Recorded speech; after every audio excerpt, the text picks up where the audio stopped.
You're listening to Inside of You with Michael Rosenbaum. Ryan Tejas is here. Barely. We're both barely here. Yeah, it was a long day. Ryan, I know you just got in from your little vacation with your dad. Yeah, we both got up at 5 for different reasons today. Yeah, I got up because plane, but I had to take my dog Blanchie to the hospital to have surgery on her knee. And man, I was tired, but it's because I wasn't sleeping at all. I've been stressed out about it for the last few days, and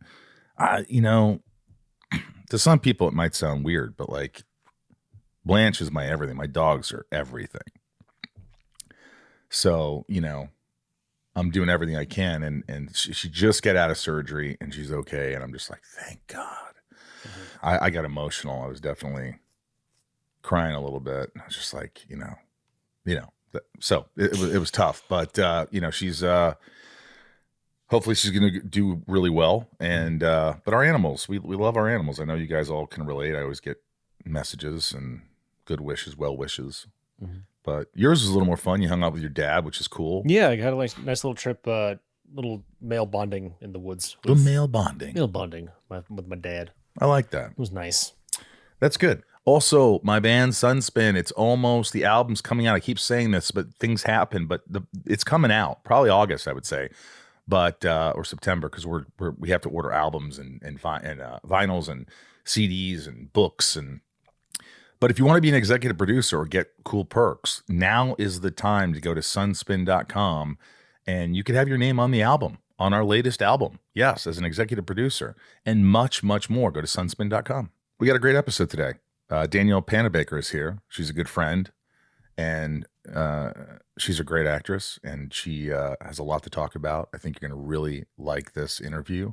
If you want to go to my Instagram and follow me, if you're not following me, at the Michael Rosenbaum, I have a link tree, and on there you can see all the dates of the conventions that Tom Welling and I are going to. We do this thing called Smallville Nights, which you should come to. There's Cameo, there's all this stuff, what I'm doing, and I try to make the post fun too. So there's that. The Inside of You online store has a ton of fun stuff that it's coming from me. So you can get stuff on eBay, and you're like, well, I think that's Michael's signature.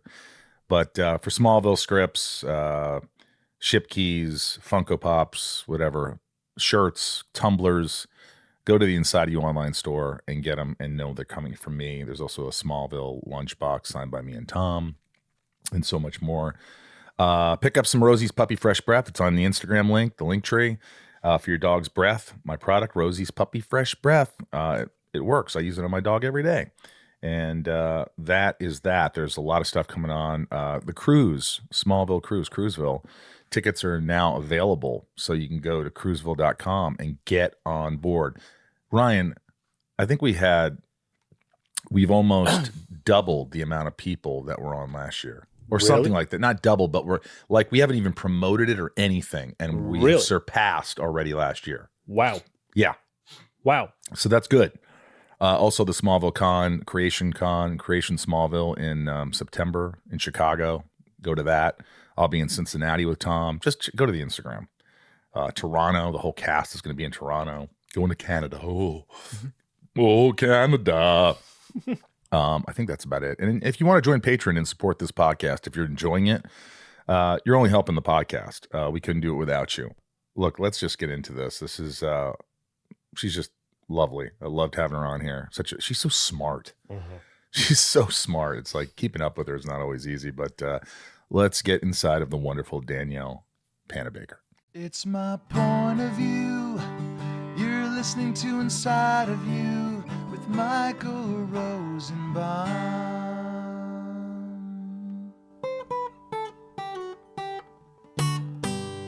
Inside of You with Michael Rosenbaum was not recorded in front of a live studio audience. You were driving up, and I said, nice car. And then you said, yeah, I'm trading it in. I go, for what? Because this is a really nice car. You go, oh, a used Kia. Yes. And I was like, you're a celebrity. You're on a show. You're like, a used Kia. It's not something. Your response was pretty sweet. What was it? I'm nothing if not practical. You are practical. Thank you. Are you practical in everything you do? Like when you buy clothes, do you ever splurge? I mean, occasionally I splurge, but like I'm more inclined to splurge on an accessory like shoes or jewelry or something that I know is going to last a long time. Right. And like not go out of style or anything like that. Yeah. It's Do you funny. splurge? I splurge on stupid stuff. Like Not what? stupid. Like, well, you're looking at it. The Thing poster, an original poster, or the Evil Dead poster. I mean, does it bring you joy? It does. I look And and you I go, spend a lot of time in here? yeah. I like this stuff. It's just the kid in me, the horror fan in me since I was a kid. And I don't want to bury that. I want it to be out in the open. Yeah. And like remind me of how cool this is. It is. Because I think we need reminders of how lucky we are. I was just going to say that. How lucky we are to get to do what we love. Yeah. Are you able to take a step back and sort of be grateful and proud of yourself? And like, are you able to do that? Oh, absolutely. I think even the whole run of The Flash, I think that was something that I had a little bit more perspective on perhaps than some of my co-stars, was to understand how incredibly lucky we were to have this opportunity to be on a show that ran for so long and afforded us so many opportunities. Yeah, it is. It's sometimes when you're like in the thick of it. Yes. That doesn't mean that like I didn't complain and have hard days at work. Sure. And go home and be like, oh man. Yeah, you get caught up in it, because contrary to popular belief, my friends in Indiana, they're like, "Oh, you got the easy job. You got the." I go. You know what? I'm lucky and I get paid well, but it's not easy. It's sometimes fun. Yeah. Sometimes really rewarding. Yeah. Sometimes really hard, and sometimes grueling. Yes. And I know that for the series you shot, similar to what I shot on Smallville and you shot on The Flash and other shows, that the schedule was always changing. It's not like you wake up and you're going to work from 9 to 5. You're waking up at 4 sometimes to get work by 5 and then getting makeup for an hour and a half. And then it's just crew call right then. And then you film 12 hours from crew call and a 4. Well, we were doing 14-hour days the first couple seasons. Yeah, we were too. And that's just and that's the 14-hour crew day plus a lunch break plus, I mean, did you have to do a lot of prosthetics or did you just shave your head? No, they had to shave my head and put 3 layers of makeup. People have heard this story a million times. Oh. Sorry. But they had to put like 3 layers of makeup to hide the shadow of my, what's it called? The hairline. Yeah. The hairline. So, you have a sense of it. I mean, on our show, some of the men wouldn't go into hair and makeup until after crew call, and versus as the women. And, when I was playing Killer Frost, that hair and makeup was a lot longer than even just how a typical. Long? I mean, it started closer to 2 hours. So if it's a 7 a.m. crew call, I'm there at 5 a.m. Are you chipper in the morning? At 5? No, I'm not chipper. You just don't talk much? I'm polite and I have my coffee and then I kind of wake up. Do you feel like your makeup artist or your hairstylist becomes your therapist in a way? A little bit, and I can say this truthfully, in particular, the hair and makeup people we had probably for the last 4 or 5 seasons on Flash, like they were and are some of my closest friends. Like Andrew, who did my hair on Flash, we met because he started to work on Flash, and I still will fly to Vancouver to get my hair cut and colored by him. I won't let anyone else touch it. Are you serious? Yep. You'll spend a cost of a flight and pay him? Yes. For your hair. Also, you have to remember Vancouver is cheaper than LA. Not to fly there. I mean, you can get relatively $400 for a flight. Yeah. Listen, I fly economy. I again, practical. Nothing if not She's practical. And we have a house in Washington. And it's not far from Vancouver. And Allegiant Airlines, I can get up there. Allegiant. Mm-hmm. Telling Good for you. Nothing if not practical. It's good to be practical. And it's like you never know if every job I had, I always thought this could be the last one. So I think save your money yes. because it's not like you continue to work from the time you start. It's like a show's over and then it could be years. And then Flash ended and we had the writer's strike and then the actor's strike. So there was no work. And then COVID.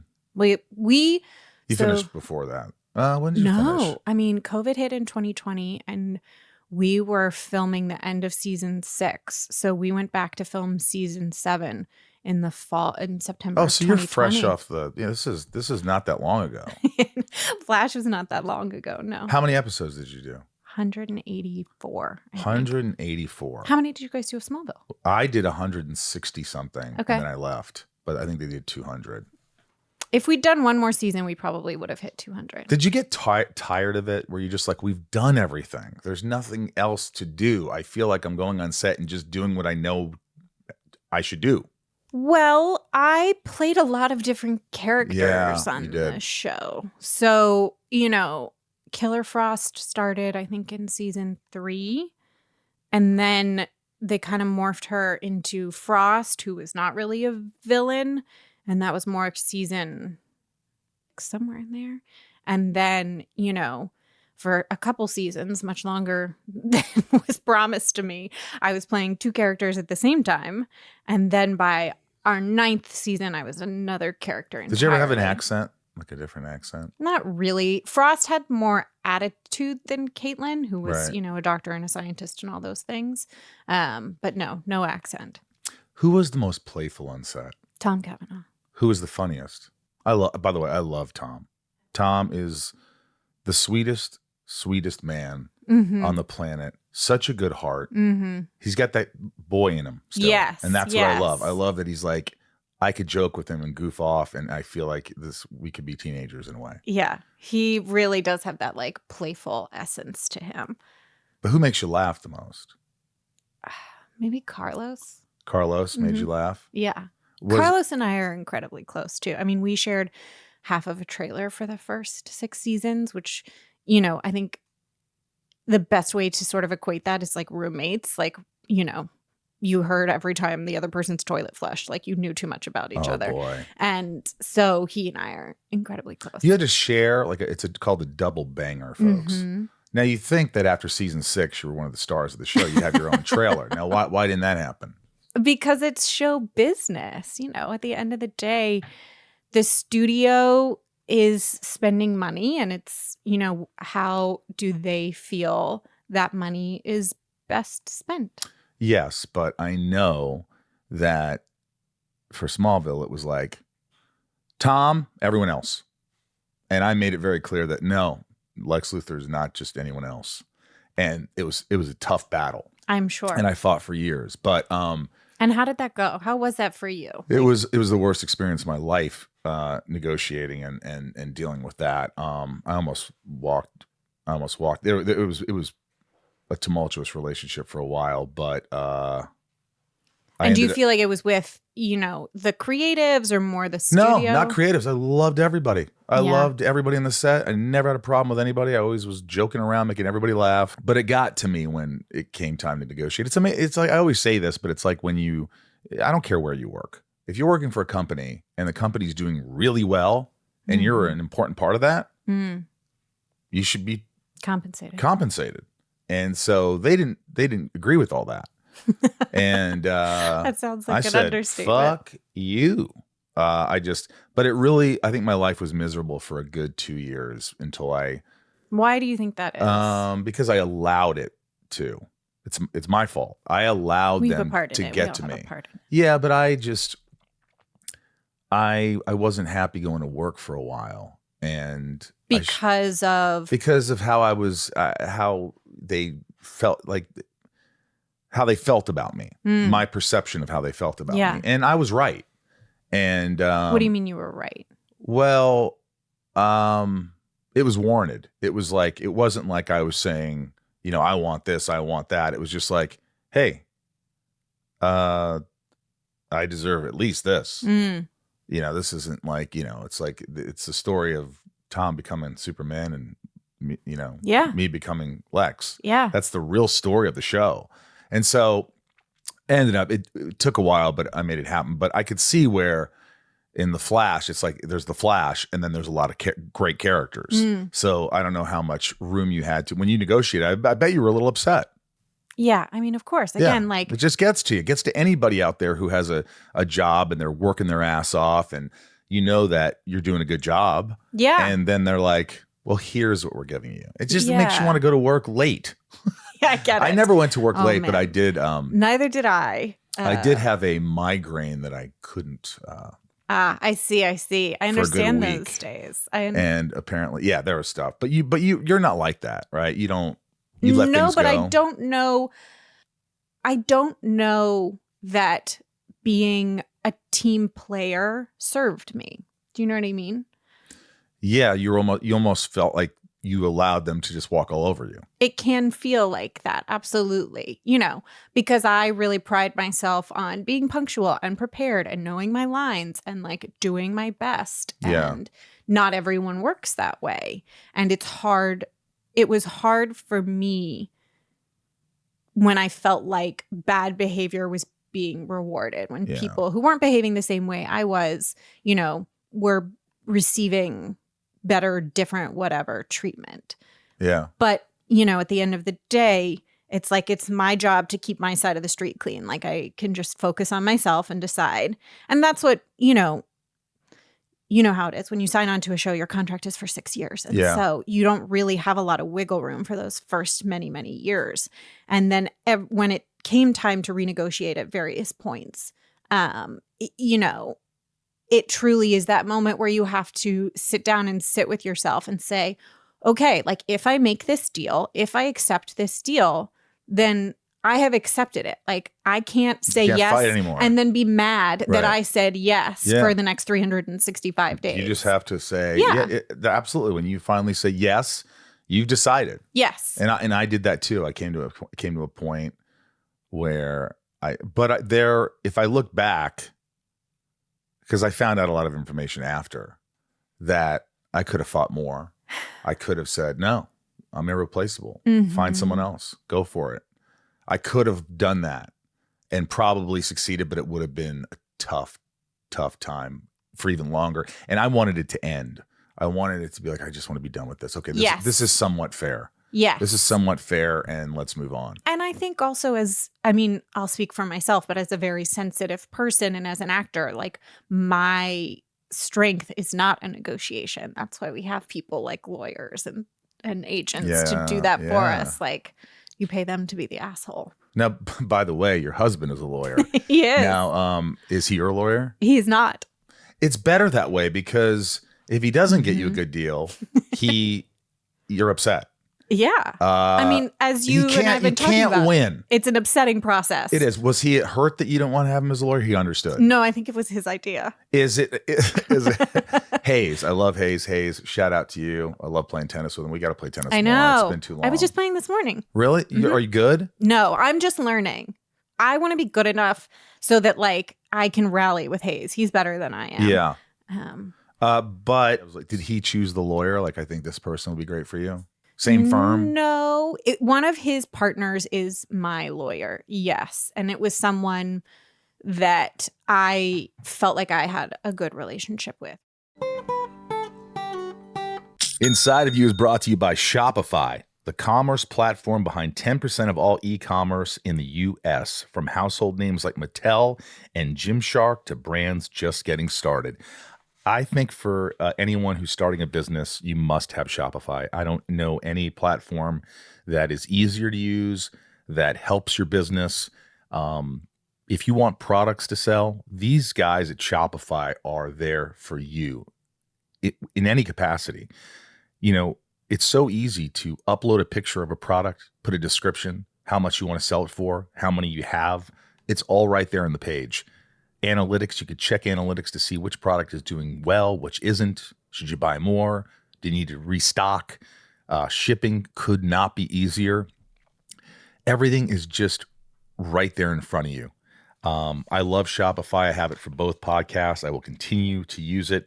Get started with your own design studio. With hundreds of ready-to-use templates, Shopify helps you build a beautiful online store to match your brand's style. Accelerate your content creation. Shopify is packed with helpful AI tools that write product descriptions, page headlines, and even enhance your product photography. Get the word out like you have a marketing team behind you. Easily create email and social media campaigns wherever your customers are scrolling or strolling. If you're ready to sell, you're ready for Shopify. Turn your big business idea into cha-ching with Shopify on your side. Sign up for your 1 month, $1 per month trial period, and start selling today at shopify.com/inside. Go to shopify.com/inside. Shopify.com/inside. Years ago, we met at Marina Baccarin's. It was just her birthday, by the way. We met, Ryan, at Morena's dinner party. Mm-hmm. And afterwards, actually Morena said, I think Danielle would be kind of cool for you. And I go, cool. And you came, and I was like, yeah, she's really delightful. She's beautiful and smart and funny. And then I called her and I go, hey, and she goes, I talked to her and she already started dating someone, which turned out to be Hayes. Which turned out to be my and husband. They got married. We did. Almost. You see that? 8 years ago. Yeah. I don't know if I even had a chance, but timing. Isn't it timing? Yes. The way the world works, timing. It is, but things happen for a reason. And it was just, that was it. And, but it was funny how she started the conversation. Like, Danielle. And I go, all right, yeah. I appreciate that. I mean, I feel like it's always a tricky thing when people are setting up friends like that. Yeah. That has the potential to go. Yeah, it never works, especially when girlfriends of yours try to set me up. I immediately say, don't even do it. Why? Because I think the girls that I know have a propensity for choosing women who aren't, in their eyes, as pretty as my friends. So in other words, a girlfriend of mine will put me up with someone that's... So you're saying your friend is a 10 out of 10 and she's going to set you up with someone who's an 8 out of 10? Well, not a 10, but my friend's probably like a 7. But like, she'll go for a 6 or, she'll get, and I'm like, or somebody that's just, I'm like, why would you, unless the personality is just like overwhelming and like awesome. But it never works. I'm sorry. It never works with friends. But you're in a relationship now. How did you guys meet? I was doing a live podcast and she was there and I spotted her and I thought she was really cute and she was leaving. What brought her there? When she was younger, her family, they all watched Smallville. So she thought it'd be fun to go to the podcast. So she just went, and she wasn't even going to go, but she ended up going. Where was the live? It was at the Bourbon Room in Los Angeles. Wow. And she was leaving and I ran up to her and I go, hey, this is weird, but can I take you for a cup of coffee or something? I love that you did that. I feel like. And that was it. That's amazing. And I feel like that takes a lot of confidence. Like, I feel like, I don't know, obviously it's been a long time since I was dating, but with apps and people spend so much time on their phones now, like I think about that sometimes, like what it would be like to be out in the world right now trying to meet people. Yeah, it rarely works on a dating app. Rarely. One, the women and the men put their pictures up that are mostly just like beautiful lighting, perfect, the best they'll look. Me, I want to look the worst. Not the worst, but like okay. Yeah, the way you do every day. If you're clicking yes to me, then you're in for a treat. Great. Because I think I'm better looking than some of the pictures that I put up. But if you put the best picture, you're wasting time because they're going to meet you and go, hey, I was supposed to meet this girl. That's me. I'm Holly. I know. Holy shit, really? I didn't know. It's just misleading. It's tricky though, but I feel like that's a lot of, what people put on the internet is it's, you're representing the best version of yourself and not necessarily the most authentic version, if that makes sense. Yeah, just look like you. That's all. I don't care. Look like you. Mm-hmm. Now that you have 2 children, what has changed about you? Do you think you're more patient or do you flip out more? I don't know. I mean, I feel like patience is something I could always work on. Yeah, me too. Yeah, I mean, it's hard. Especially, there's when it's the 2 of them versus me, the number of times I've been like, guys, there's 2 of you and 1 of me. Like, I need a little patience. You got to help me out here. How difficult is it really having kids? Like people will say, oh, it's the best thing that's ever happened. And, my friend Chris put it to me in layman's terms. He said, listen, man, no one's going to tell you this. But sometimes your deepest, darkest thoughts come out in your head and you just gotta go man, and you somehow suck it up and do it. It can't be easy. No, it's not easy, but I mean there's a magic to it. Like, yes, is it exhausting? Is it challenging? Is it so much harder than I ever imagined it would be? Absolutely. But it's also magical. Yeah, they're little yous. Yes, And little hazes. but better. Like, and also their own version of themselves, constantly revealing themselves to us. You know, I mean, you have dogs. And I know you love your dogs. Yeah, yeah. And by the way, if anything ever happened to my dogs, I would just be distraught. Yes. So imagine children. Yeah. So that's another thing. And it's also like, your past, like your childhood. If I always felt like, I don't want to have kids because I'd be too hard on myself. They have to be perfect. I don't want to fuck up. I don't want to be. Yeah, but I think the truth of the matter is You're going to fuck up. yeah, I'm going to fuck up. Yeah. And, all I can do is try and set a good example for them. And when I do, apologize and, try and make it right. Yeah. Did you get anxiety, by the way, when the Flash ended? Did you get depressed? Did you get anxious? Are you insatiable? Do you have to always work? Or do you like the time to? I did not have anxiety when the show ended.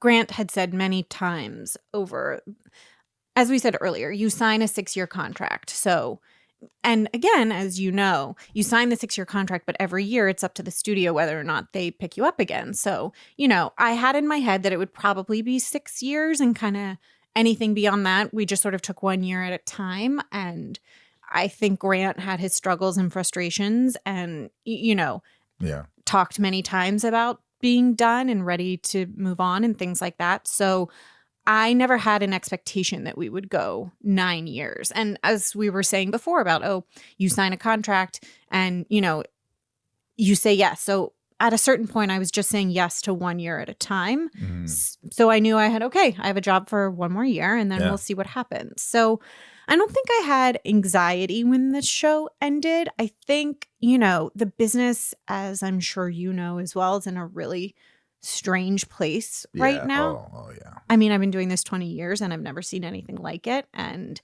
Me neither. Yeah. I really would love a crystal ball just to look and see what the future holds. Yeah, it's just all up in the air with AI and just. Inside of You is brought to you by IDOU. If you don't know what IDOU is, well, listen up, because it's pretty amazing. If you're feeling stuck in your career because it's competitive and technologically advanced, or people start to tell that, you're stuck, jumpstart your growth with IDOU. They have these online courses that draw from design and innovation, company IDOU's award-winning methods, and you can dive in whenever you're ready. There's never a bad time to transform your professional life. Ever feel overwhelmed by all the AI hype? Yes. I mean, Michael, it's important. That's why IDOU's AI and design thinking programs are designed for leaders like you, people who want to stay ahead but keep problem-solving human-centered. It's practical, hands-on, and built for real-world impact. IDOU has a whole suite of AI and design thinking programs that show you how to combine AI tools with human-centered design to boost creativity, speed up insights, solve problems in new ways. At IDOU, you'll learn to apply human-centered methods to real-world challenges and turn insights into creative solutions that actually make a difference. Yeah, and IDOU's courses are designed to seamlessly transition from theory to practice, ensuring that you can apply new skills right away and spark immediate progress. I love these guys. This is pretty fantastic that you're able to, you go to college and you have to take these courses. This one's something you want to take. You're just helping your career. You're enhancing it. And we all get stuck. And IDOU is there for us. Class starts soon, so enroll today. For a limited time, IDOU is offering my listeners 15% off site-wide. Go to IDEOU.com/inside. That's IDEOU.com/inside for 15% off. IDEOU.com/inside. This show is sponsored by BetterHelp. These days, it feels like there's advice for everything. Cold plunges, gratitude journals, screen detoxes. But how do you know what actually works for you? Using trusted resources and talking to live therapists can get you personalized recommendations and help you break through the noise. Therapy from BetterHelp is helpful for learning positive coping skills and how to set boundaries. It empowers you to be the best version of yourself, and it's for everyone, not just for those who've experienced major trauma. With over 30,000 therapists, BetterHelp is the world's largest online therapy platform, having served over 5 million people globally, and it works. With an average rating of 4.9 out of 5 for a live session based on over 1.7 million client reviews. Wow, it's convenient too. You can join a session with a therapist at the click of a button, helping you fit therapy into your busy life. Plus, switch therapists at any time. I think that's a big thing. People think, oh, what do I do? I'm nervous. I don't know. I don't like my therapist. It's easy with BetterHelp. You just switch. They'll change them for you. As the largest online therapy provider in the world, BetterHelp can provide access to mental health professionals with a diverse variety of expertise. Talk it out with BetterHelp. Our listeners get 10% off their first month at betterhelp.com/inside. That's BetterHelp, HELP.com/inside. BetterHelp.com/inside. This is an advertisement from BetterHelp.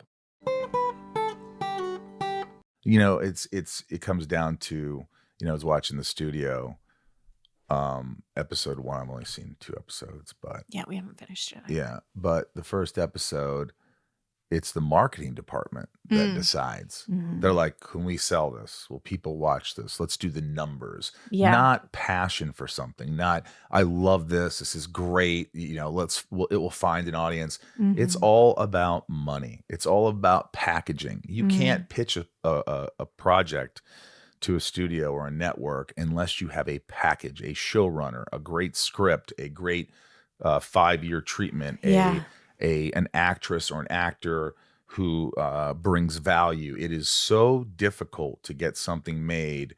And what the ironic thing is that California, Los Angeles, which has always been the mecca for Hollywood, they're not making anything here. How is that possible? It's like not having ice cream in well, I don't know. I was going to give an analogy. It's like not having ice in Alaska. I don't know. It just doesn't make sense to me. And you'd think that they would say, hey, you're going to get the biggest tax break if you make it here. We're going to make it easy for you. I remember when I was just shooting some exterior stuff for my movie, and they were like, oh, if you shoot the Hollywood sign, you have to pay $5,000. I didn't know. I go, why? And we had to pay $5,000 to... unbelievable. That's what they are doing everything in their power to not make you. Which is so interesting. Yeah. Because California, I mean, they seem to have a fair amount of money. I think they had a surplus in the budget a couple of years ago. Yeah. Maybe things will from change. all the money they took from people photographing the Hollywood sign. The Hollywood sign. They've made a fortune off that. When you look back, like, you've done so many things. Like, I mean, it wasn't just The Flash. It was like this whole universe. It was Arrow and Supergirl and Legends of Tomorrow and all that.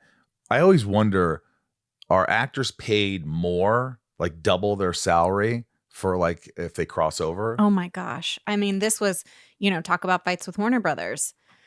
This was one of the first surprises to me. So in Flash's season 1, they did the first crossover, and it was just Flash and Arrow. And it was, I think, Steven, David, and Emily crossed over to Flash, and Grant, Carlos, and I crossed over to Arrow.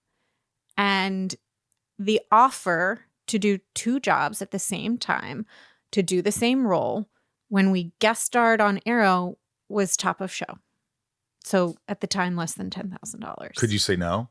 This was the first inclination of like, oh, to me, because I was like, this is crazy. Like, you hired me to play the role of Caitlin Top Snow. of show, by the way, is not your salary. Is not what you're making on the Flash or whatever. It's saying it's like you're going to be on another show that's going to air, and you're going to do this job at the same time. You're going to work twice as hard. So you're doing 2 jobs. We're going to give you a couple grand. We're going to pay you a fraction of what you're paid to do that job on the Flash. Like, it just was. That doesn't make sense. If you're going to do that show, they're going to pay you. And the other show was like, no, that's our budget. No, we need. They have to be. That was the whole thing. It's like, we can't afford that in our budget, so it has to be top of show.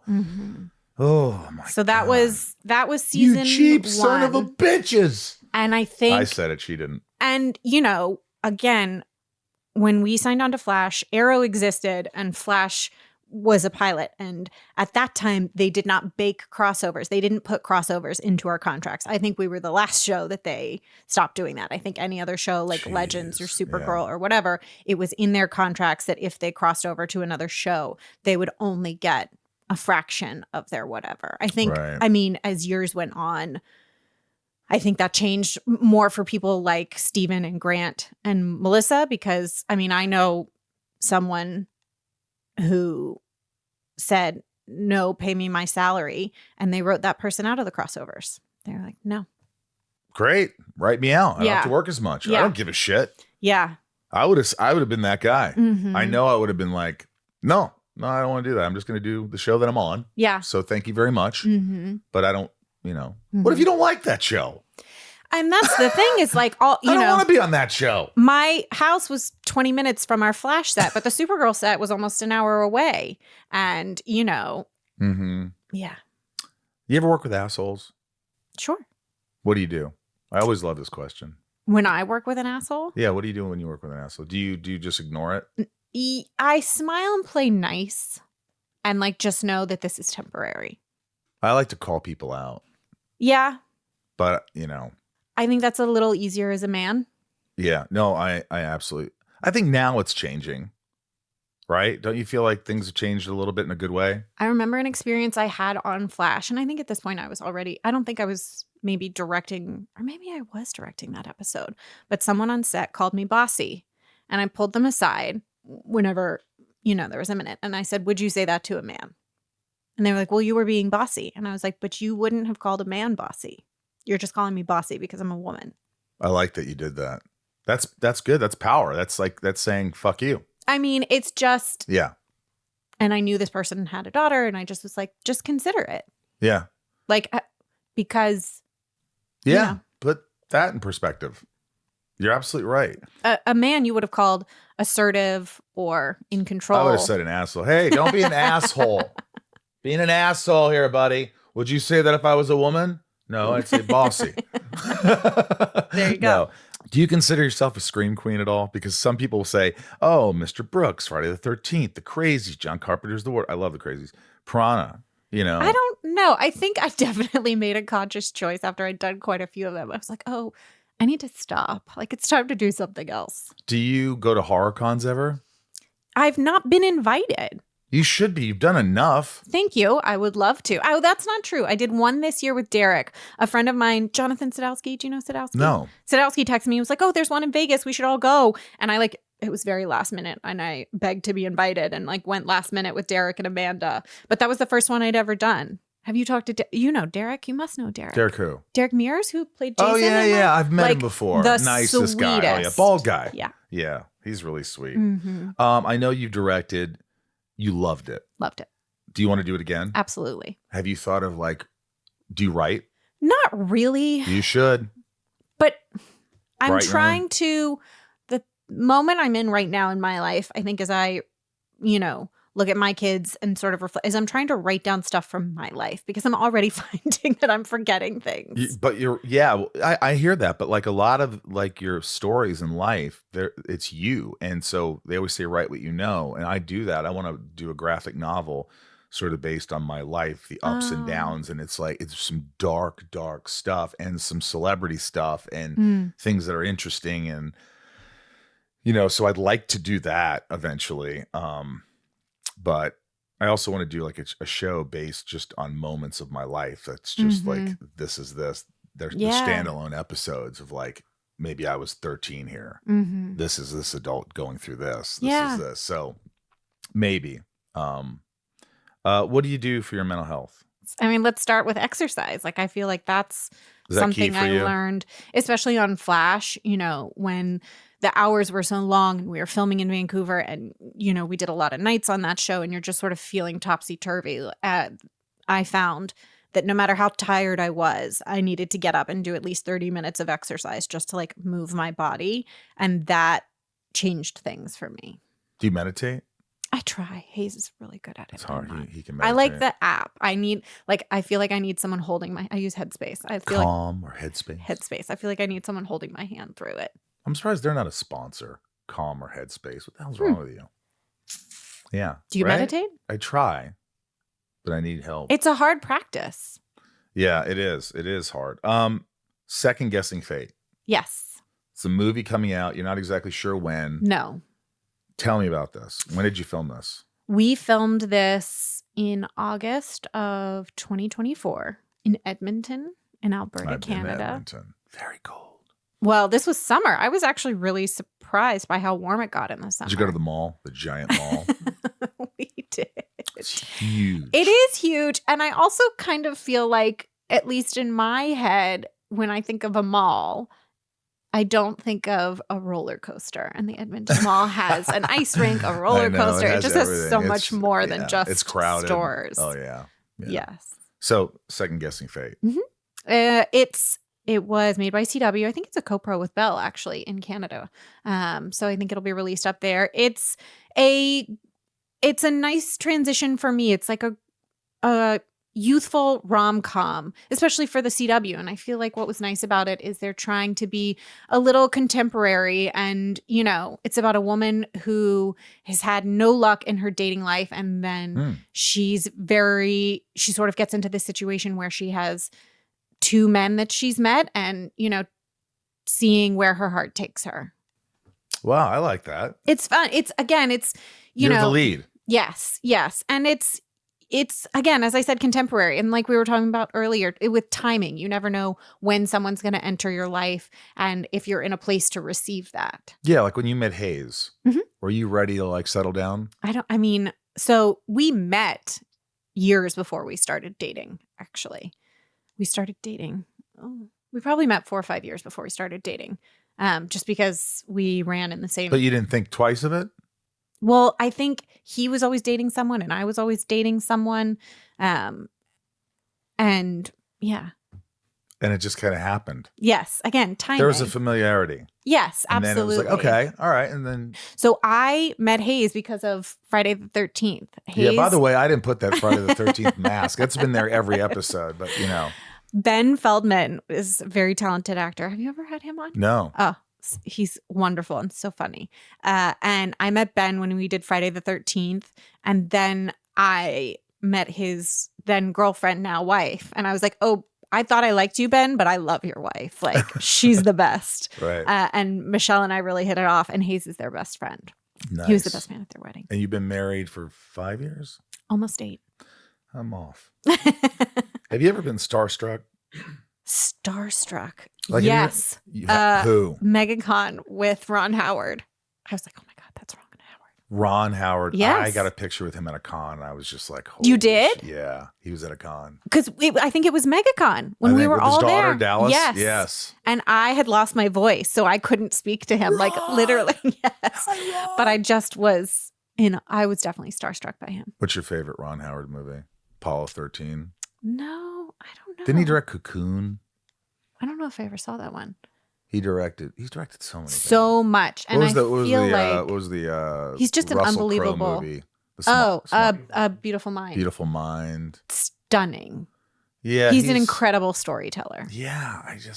And he started as an actor too. Mm-hmm. Oh, I know. Opie Cunningham. Mm-hmm. Well, Opie, and then he was Richie Cunningham. And then, yeah. I think it's really interesting the way being a child actor can shape you. I think often, in my experience, a lot of child actors are really aware of what's going on. And I think that was kind of the case for me, is that I really loved the process of filmmaking and seeing it all. Yeah. And well, people also can go down the wrong path. A lot Yes. of child actors, many of them, it's difficult, if that's all you know. I'm glad I had a childhood.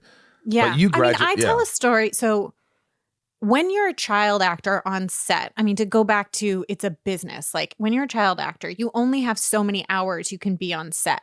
And so your time is extraordinarily valuable. So if, you can be on set for 6 hours, but 3 of those hours have to be spent in school and 30 minutes has to be at a lunch.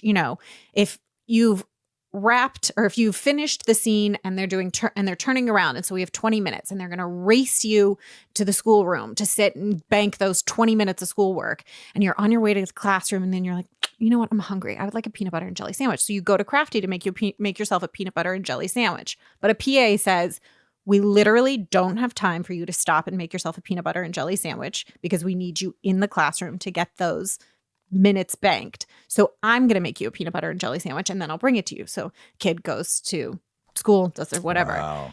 And then the next day, wants a peanut butter and jelly. Don't worry, it's already on its way. And you see how very quickly it evolves to, where's my peanut butter and jelly sandwich?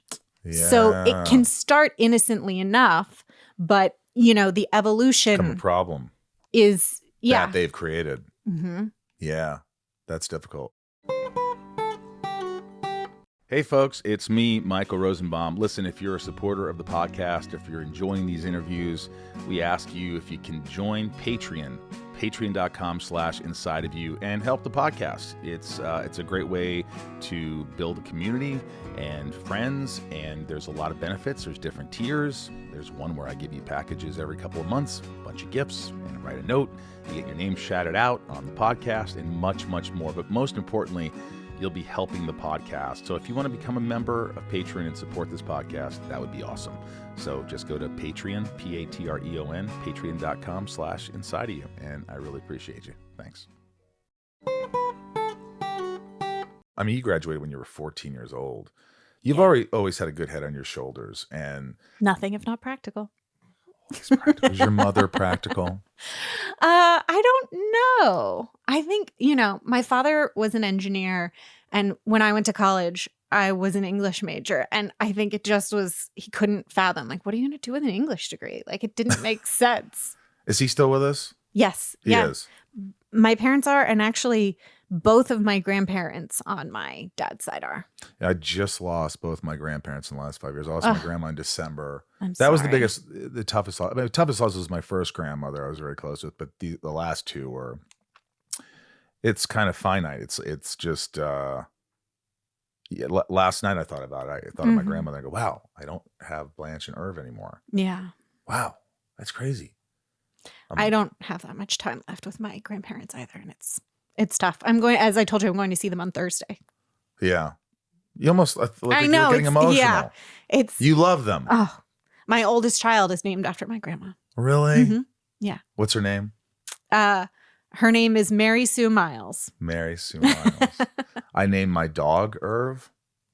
Who passed. I lost Irv and human Irv, the same year. And then my dog here is Blanche, named after my grandma. Well, such good names. Blanche and Charlie is named after my grandfather who passed years ago. But yeah, sorry for making you. No. It's a beautiful thing. It's a beautiful thing. I'm incredibly lucky to have had my grandparents as long as I've had them, and like they've been such an important presence in my life. I said that at my when my grandfather passed at the funeral.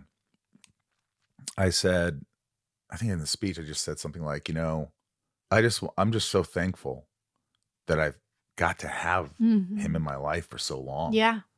So many people can't say that. It's true. And now you get me emotional. Well, here we go. This is Shit Talking with Danielle Panabaker. Oh, no. These are the top tiers. They get to ask some questions. Patreon.com/inside of you. If you want to join and support the show, we could use your help, and we love your help. So this is from Raj, rapid fire. Okay. Tell me about a time you were able to avoid giving into peer pressure. I think I'm pretty good at giving into peer pressure, or at not giving into peer pressure. I was at a bachelorette party last weekend, the weekend before, and announced upon everyone's arrival, my bedtime is 9 p.m. And at 9:30, someone came out and was like, "Where's Danielle?" What's wrong with her? Asleep. In bed, asleep. Fuck? 9 p.m.? What the? Wow, you can really do that. I mean, my kids get up early, so I'm up at 6 or 6:30. I'm in bed by 10. Yeah, I'm in 10. Listen, I went out hard the next night. I just you did. I knew I only had one good night in me. You're not a big drinker, but what's your cocktail of choice? I'm mostly drinking tequila these days. Yeah, tequila's the best one for you, I think. I mean, not that they're good, but it's like Yeah. it's the only one that's not a downer. Yeah. And I don't it's- feel like I feel fine when I drink it at night, and I Yeah. don't feel horrible. We're not promoting tequila. Yeah, it's true. Matt B, what is your go-to coping mechanism for stress and anxiety? Exercise. Exercise, yeah. Moving my body. Linda M, what do you wish you had more time to do? Sleep. How many hours do you get? I feel like I need a good, like pre-kids, I could easily sleep 9 hours. And I feel like my body still wants that. But I would say I get somewhere between 7 and 8 these days. Yes, It's good. still very good. I don't sleep well. Leanne, what causes are you passionate about and how can others get involved? I mean, one of the big ones I've been involved with for a long time is UNICEF. A lot of my stuff has always been with kids, I think, because Yeah, me too. I was a little bit of a kid actor and done Disney Channel and Disney stuff that resonated with kids. So UNICEF. And then I work with Baby to Baby and Art of Elysium. Nice. Yeah. Taylor R, was working for Disney difficult? My experience working for Disney was not difficult. I mean, I was never on one of their series. So I would do a couple little movies for them, and that you're kind of dipping in and dipping out. It's not like when you're, and again, I don't know her deal, but like if you were Miley Cyrus on Hannah Montana and again, it's similar to like when you're doing a show for Warner Brothers and Warner Brothers feels that because, or part of your contract is because they're paying you so much money and you're committed to their show, they have you in first position. So you kind of, I mean, per the contract, you can't ride a motorcycle. You can't materially change your appearance without their permission. There's all these things. Mm-hmm. And so because I was never on a series for Disney like that, I didn't experience that. Oh, Little Lisa says, what negative self-talk do you struggle with? As a parent, I feel like I am constantly failing. Body image is always really hard. I think, hopefully we're changing things for future generations, but I think so. I think there's this like, I don't know. It feels like it gets worse. It's like, it's like everybody wants to take something to get really skinny instead of doing the work. And, everybody wants to and stuff like that do is work like to still so themselves new. and- Like, I don't know if we know the consequences of all of that down the road. Yeah. It's like all these people were putting filler in their faces and now we're realizing, oh, maybe the filler doesn't go away. Maybe that wasn't the best idea. Well, we're just saying it's okay to do all these things. Like it's okay to be this and okay to do this. Yes. I think it's okay to be healthy. Yes. That's what's okay. So Mhm. whatever that is, and do I always do what's healthy? No. So that's my fault. I need to be better. I I was do. trying to explain to my 5-year-old recently the concept of consequences. And it's like, well, all of our choices have consequences. If I choose to eat kale, the consequence will be one thing. If I choose to eat ice cream, the consequence will be another thing. Well, So- especially, growing up, getting older, Mm. it's like, I know that if I eat like shit before I go to bed, Not I gonna will sleep well. not only not sleep well, but I will feel like shit the next day. Mhm. It's just, but I do it a lot. And last night I played hockey and I go, I want an In-N-Out burger. I want fries. I want this. And I go, you know what? No. And I had a light salad with Good some job. chicken. And how do you feel today? Better. Better I feel- than if you ate. I feel absolutely better. Good. Not great, but better. But it's not something that happens just overnight. No. It's something like if I continue to do this, well, tonight's horror movie night we have at my house. What are you watching? We're going through all the Final Destination movies. Oh, I've never seen them. fun. So we're doing those. I've never seen them. So we're on number 2. First one was fun. How many are there? I think there's 5. Okay. I make popcorn for everybody. Okay. I pop and do you it, and allow I use people to put their olive oil. own toppings?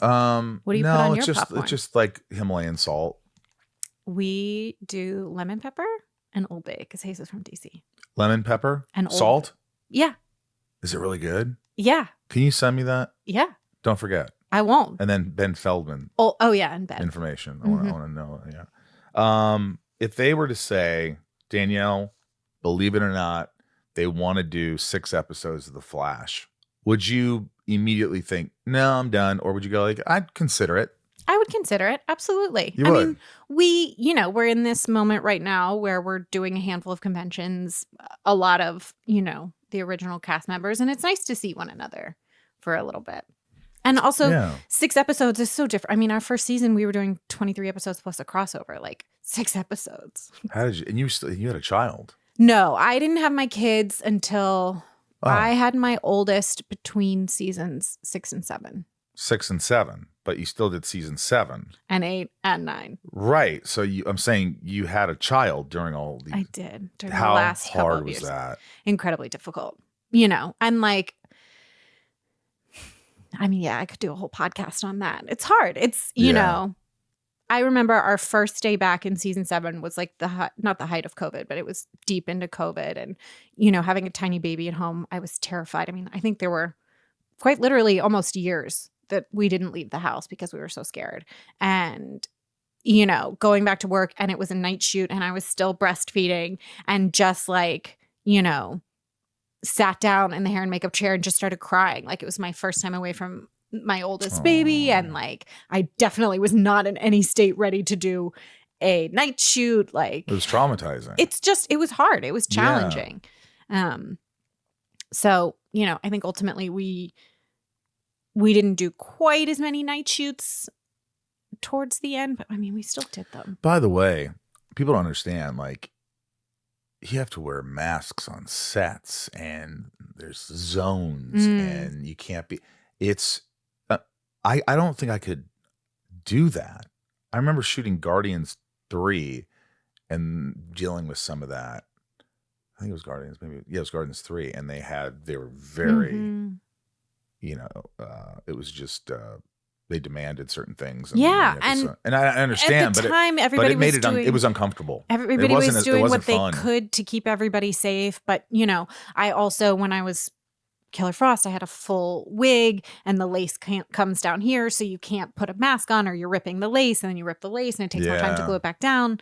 I couldn't imagine, because like wearing a mask with my bald head at the time, that would have been brutal. Anyway, this has been a real treat. It's been a pleasure. I know that you were like, what are we going to talk about? But like, this is what we talk about. I love this. It's nice to see you and catch up. I loved having you over, and second guessing fate. Look for it. Your Instagram is what? D Panabaker. D Panabaker. So just follow her. See where she's going with cons. Check out Second Guessing Fate, and you're awesome. You're dynamic. You're a great mom. Pleasure. You're a great wife, I'm sure, but only Hayes would tell me that. Just keep doing what you're doing. I love it. I'm always happy. I'm happy to be here. Thanks for having me. Thanks for crying. Love you, Danielle. Thanks for coming on again. You're a delight. I really appreciate it. Yeah. What else can I say? Life, man. Life, man. Life is here to stay. Well, so far. It's amazing, because sometimes you just feel like such hell, and you feel like you're in this microcosm of like, the world. I can't do this. You got to get out of that. First of all, you got to know that, hey, man, life is, you've heard it a million times, but it's got great shit in it, right? We have great moments in this life, and we also have some really bad moments. But that's what makes life interesting. You learn how to rebound, become stronger with loss, and all the adversities that we face. And I just think that it's important to be grateful. It really is, no matter where you are, what you're doing, and try to motivate yourself to do something else if you don't like what you're doing. Do the best you can. Find a hobby, find something that makes you smile. So that's what I do. I think, well, you should be acting all the time. You love acting. I'm like, I like being creative. I like being around my friends. I like being around my dogs. I don't need much. I really don't. I like watching documentaries and just having conversations with my friends. I don't like, I don't know. Don't you, Ryan? So you're saying I get your house, is what you're saying. If you don't need much, I get to live here. Well, the podcast room's here, so I need the podcast room. I'll sleep here. Yeah, you could. Well, you're welcome anytime. I have a little wing here. You could always sleep. You got a bathroom. The little wing? Yeah, you could always stay here. You're always welcome to stay here if you need a break. That might need to. Well, you're more than welcome to.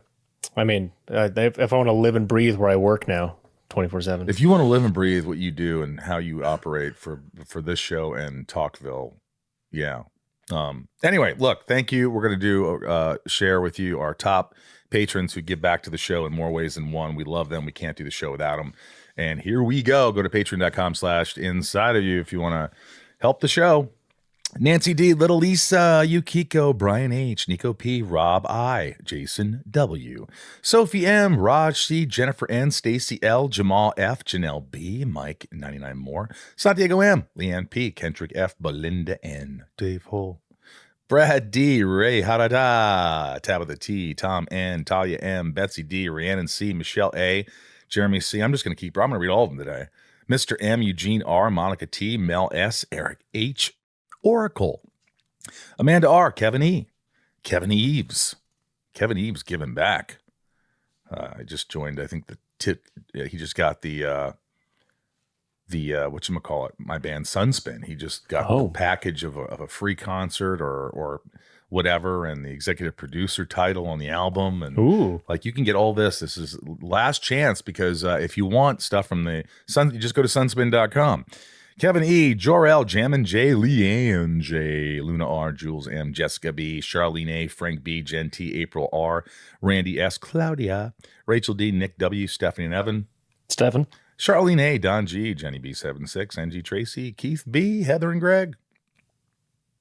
Oh, L.E.K., Ben B, Pierre C, Sultan. No. Grether. Oh, Grether. L.E.K., Ben B, Pierre C, Sultan, Dave T, Brian B, T-Paw, Gary F, Niall. I think it's Niall M. What a lovely name. Niall. Or Niall? Niall? Maybe it's Niall? It's the name of, you're not going to know. It's one of the guys of One Direction is that very name, and he's Irish. He's Irish. Is he Niall? Could be. Jackie J, Maria R, and Benjamin R. I couldn't thank you guys enough for being a part of this operation, being part of this show. Thank you so much, and I love you.